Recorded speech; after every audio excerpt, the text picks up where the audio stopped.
for the reason we were sitting here to do that. The Missouri House enters the stretch run of the 2012 legislative session as less than 2 weeks remain on the legislative calendar.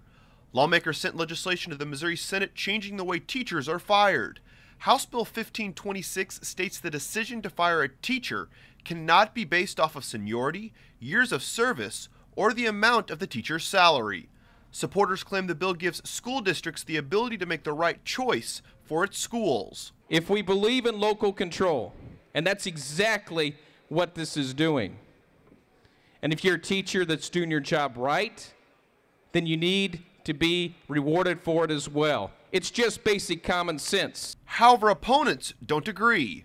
They claim the bill unfairly targets good, experienced teachers. We are now saying to them that that is no longer going to matter. Your experience is not going to matter. And if I'm a budgeteer and I say I want to cut spending, I'm going to get rid of those teachers because it's easy to replace them with a lower salary teacher, which is exactly why tenure is in place in the first place. Lawmakers narrowly approved the education reform bill with only 83 yes votes. All students, every school. Lawmakers approved legislation creating communication standards for school districts in regards to bullying. The proposal requires a school district's anti-bullying policy to include language requiring all district employees to report any instance of bullying. Lawmakers approved the proposal with more than 115 yes votes. He is committed to me that if we have... All eyes now turn to the state's 2013 budget, as the state constitution requires the budget to be on the governor's desk by 6 p.m. Friday, May 11th. The budget remains in limbo as lawmakers from both sides of the building continue to work out their differences. The Missouri House recently approved legislation aiming to compromise with the Senate on an issue regarding the funding of the state's veterans' homes and early childhood education.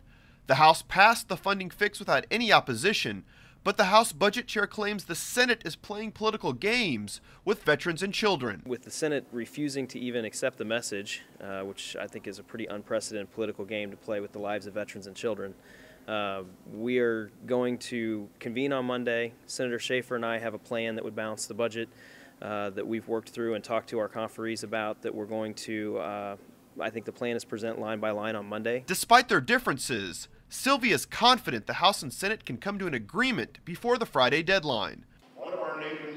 Rounding out the week, U.S. Senator Roy Blunt took a moment during his visit to Jefferson City to address the Missouri House. Senator Blunt discussed a broad array of topics including job growth and the role of the federal government during his address. Reporting from the state capitol, I'm Jonathan Lorenz.